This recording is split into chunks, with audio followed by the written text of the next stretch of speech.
Good morning, Brew Daily Show. I'm Neal Freyman. And I'm Toby Howell. On today's pod, student loan borrowers have a reason to be hopeful ahead of the resumption of payments in a few months. And we'll talk about the under-the-radar company that's been dubbed the Messi of AI. Then it's been a minute, but the U.S. is back in the nuclear energy game for the first time in 3 decades. Plus, I'll tell Neal all about the latest trend in getting better sleep, playing with Pokemon. It's Tuesday, August 1st. Let's ride.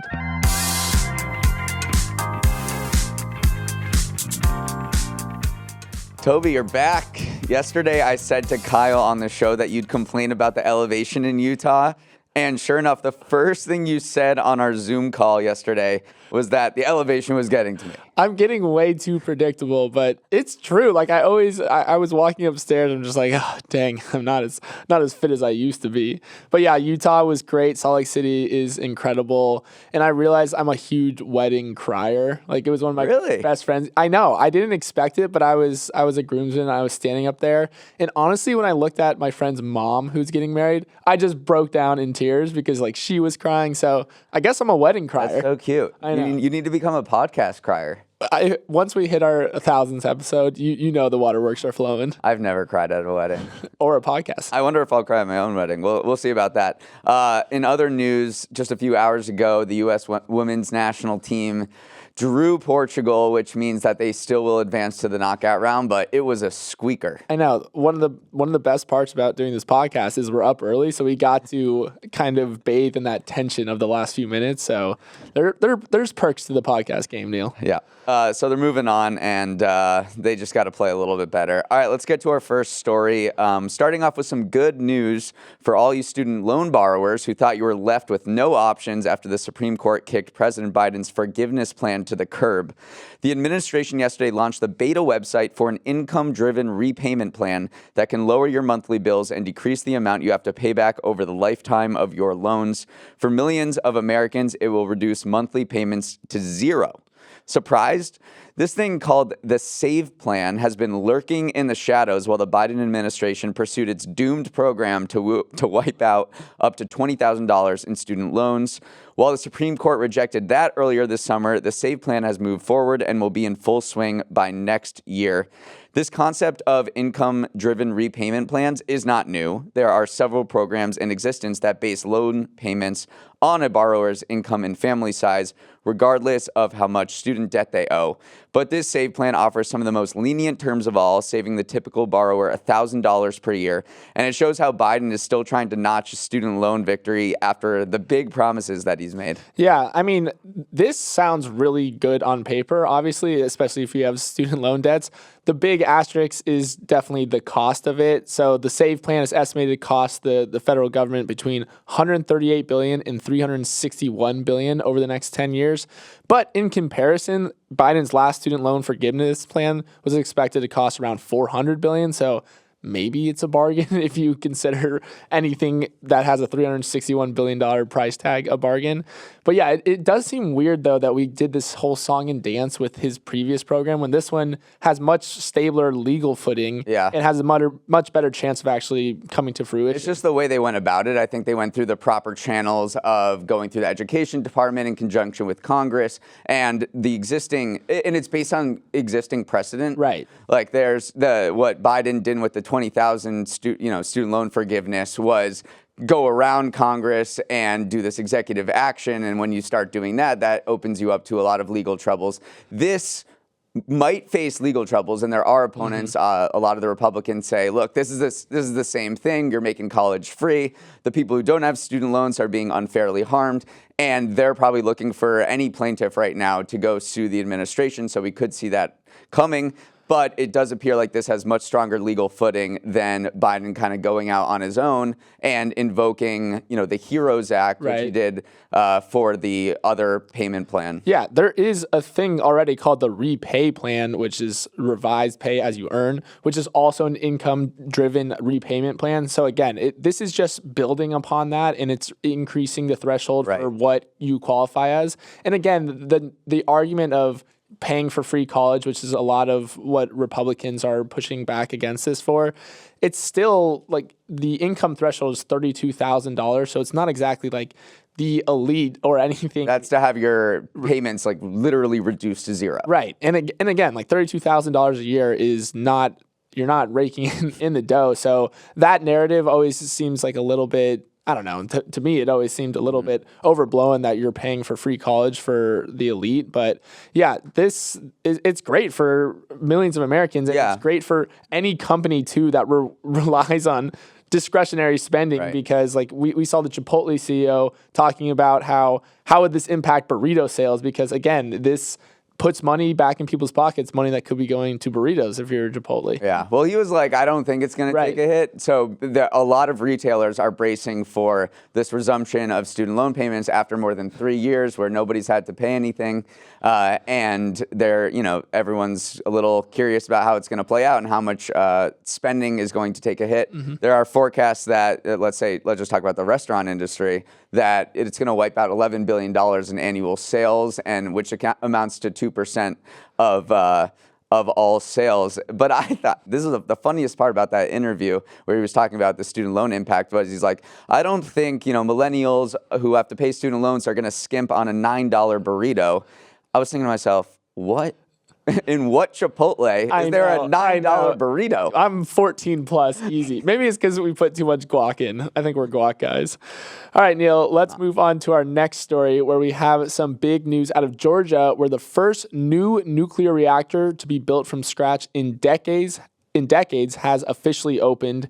It's been over 30 years since the last time someone managed to get a new nuclear plant built. And at full output, Georgia Power Company estimates that Unit 3 at Plant Vogtle can power more than 500,000 homes and businesses. Sounds like a big win, right? Well, I haven't mentioned the price tag, which makes a New York oat milk latte or a Chipotle burrito seem reasonably priced. Construction of Unit 3 finished 7 years late and $17 billion over budget. In total, the two plants that Georgia Power is building, one of which will open next year, were supposed to cost $14 billion, but are now on track to cost $35 billion. So yes, it's a good win for nuclear power in the U.S., which has been stagnant for decades, but holy moly, Neal, that price tag is tough to swallow. Yes. This is going to be the single largest power source in the U.S. It's kind of just an economics question of the trade-offs here, because you're spending in total $35 billion on building this. Is the trade-off situation worth it? Plus, the other controversy to this is it's going to raise power prices for Georgia residents. If you pay for electricity in Georgia, they're estimating that you're going to pay $926 to basically finance this, and $4 more on your monthly bills. So you have opponents kind of pointing to the fact that the Georgia ratepayer is going to be footing the bill for this kind of cash money sucking pit that is these huge hulking nuclear reactors. Right. Experts have said that there's basically no cost savings when you factor it out over the lifetime, because yes, nuclear power is more cost effective than other forms of power, but when it costs so much money to bring these things online, over the life cycle, the cost basis just goes to zero. I also think it's funny. I didn't know this. There's a thing called a prudence filing, where a company has to submit a report on basically how they used money to try to argue for what's essential and what was wasteful. And so Georgia Southern has to release a prudence report, and they will have to, some of which they can pass the cost on to the customer, but the other half, or whatever's not covered in the prudence report, they have to foot the bill for. So that must be like a really interesting report of, no, we really needed the espresso bar that our people were using or not. So I love the idea of a prudence filing. The big picture here is the future of nuclear in the United States. The question of whether this Vogtle plant will be the last large-scale nuclear plant to ever come online in the U.S. Obviously, we're transitioning away from fossil fuels to renewable energy sources, and nuclear proponents say nuclear is needed. Like, just this thing is huge. It can power 1 million businesses and homes. Like, it is massive. Whether nuclear is needed to bridge the gap, and they say absolutely, because it's carbon emission free. It doesn't warm the planet. And then you have opponents saying, look at what happened at 3 Mile Island. Look what happened in Chernobyl, and Fukushima was the big one in 2011. That says the risk is not worth it. This produces all kinds of hazardous chemicals and materials that last in the earth forever. We all know the concept of a half-life. Yeah. And these things just stick around. You're seeing what's happening in Japan right now, where they're releasing all the hazardous waste from the plant over there, and there's a huge outcry over whether it's going to contaminate the ocean. So it's kind of a battle between nuclear proponents who say this is very much needed. Like, why would we not build a clean power source that's super powerful? And the opponents that just say, let's focus more on having storage for wind and solar, which are really great, but they operate intermittently, like when the sun isn't shining and the wind isn't blowing. Right. It's always going to be controversial, but right now, 55% of Americans favor nuclear energy, which is the highest in a decade. So, yeah, the price tag was tough to swallow, but the support is there, I think. All right, we're moving on. Shares of Palantir, the data analytics company, are on a tear after it was crowned the Messi of AI by famous tech analyst Dan Ives last week.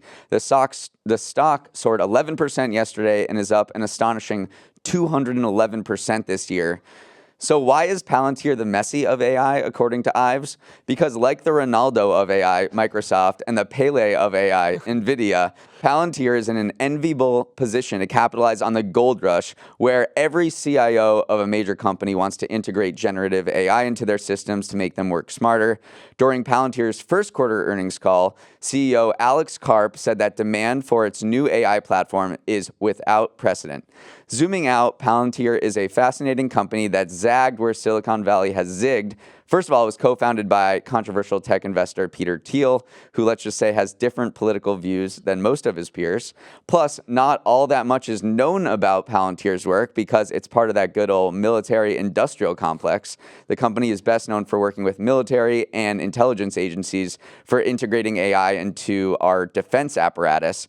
So you've got generative AI, robot soldiers, outspoken execs, and a soaring stock price all wrapped up into this one company named after a crystal ball in Lord of the Rings. I know. It is definitely been one of those companies that is controversial, and a lot of people either are all in on Palantir or all out. But yeah, the intersection of war and AI is just something that basically a lot of people are very afraid of and want to shy away from. But Palantir's like, listen, if we're not doing this, then someone else will. So like, this is like the cost of peace is basically we need to invest in these systems. And the whole concept around Palantir is the pace of war has sped up. So basically Palantir can use its AI to adjust satellite positions in space to get up to the minute imagery of a certain spot on Earth, which usually that used to take 6 hours. So all of a sudden you have this war being condensed into minutes instead of hours, which is really, really game-changing and changes the whole fabric of war in the future. Alex Karp, the CEO, is a fascinating guy.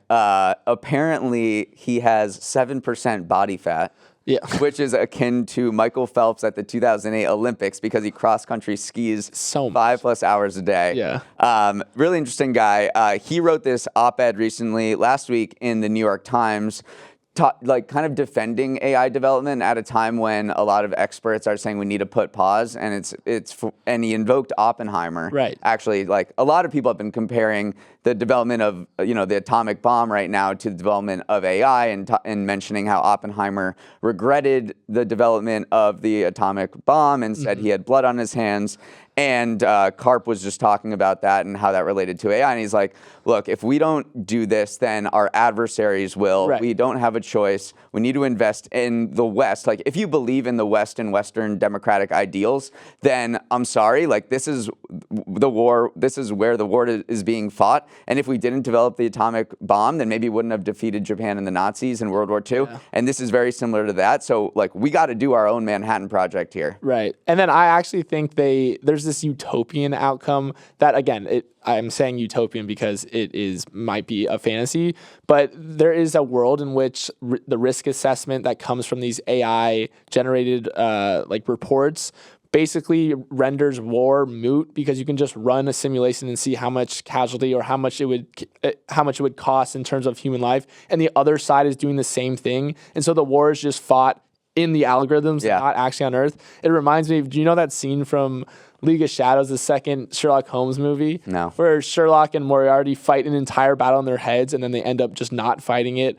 Or the scene in Breaking Dawn, the last Twilight movie, where the final Alice like sees the future and they end up not fighting the war altogether. So there is a world in which AI develops to the point where, yeah, you can just run risk assessments and see if action's actually necessary or not. Again, it might be far-fetched, but that is potentially the direction we are heading, fighting in the algorithm. It does seem like we are going to fight in the algorithm, and like whether our algorithm is better than Chinese algorithms. Yeah. I'm just saying the word algorithms, and that is losing all meaning. But I don't know if it'll end up where we don't fight at all, Yeah. or It's maybe an interesting thought experiment. it's an interesting thought experiment. All right, before we jump into our next story, we're going to take a quick break. All right, Neal, we have another IPO potentially coming down the pipeline, but it's not some groundbreaking utopian AI company or an orb that scans your eyeballs. No, the new hot commodity that is seeking to go public is a 250-year-old shoe company, Birkenstocks. For such an old company, Birkenstocks still has a chokehold on the modern fashion industry. Revenue rose 29% to $1.3 billion last year, and more recently, sales have seen a jump after Margot Robbie wore a pink pair briefly in the Barbie movie. Everything comes back to And Barbie. Oppenheimer. We can't freaking escape We that. can't escape them.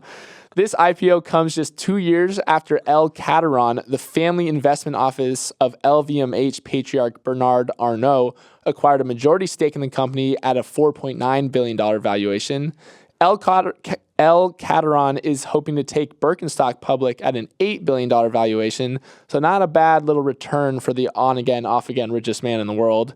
Neal, have you ever been a Birkenstock guy, and will you be buying stock in Birkenstock? I think I did own a pair of maybe knockoff Birkenstocks because there are so many. Oh yeah. And so I think I did own a pair. I did not like how the sole is soft. It's that famous cork sole. But the outside edges are very hard and rigid. So I would put my foot in and I would just know the whole time. I was like, if you get it in the sweet spot, then it's a great feeling. But then if you put your foot down, your heel down on like any of the edges, I was like, oh damn, this hurts. But the first thing I saw when I saw this $8 billion potential valuation was I Googled the valuation of Crocs. Yeah. Which is another famous, maybe quote unquote, ugly footwear company that's come back in vogue over recent years, and it's worth $6.6 billion. So do you think Birkenstocks is worth a little bit more than Crocs? Well, I think so, and I also think that Arnault is licking his chops looking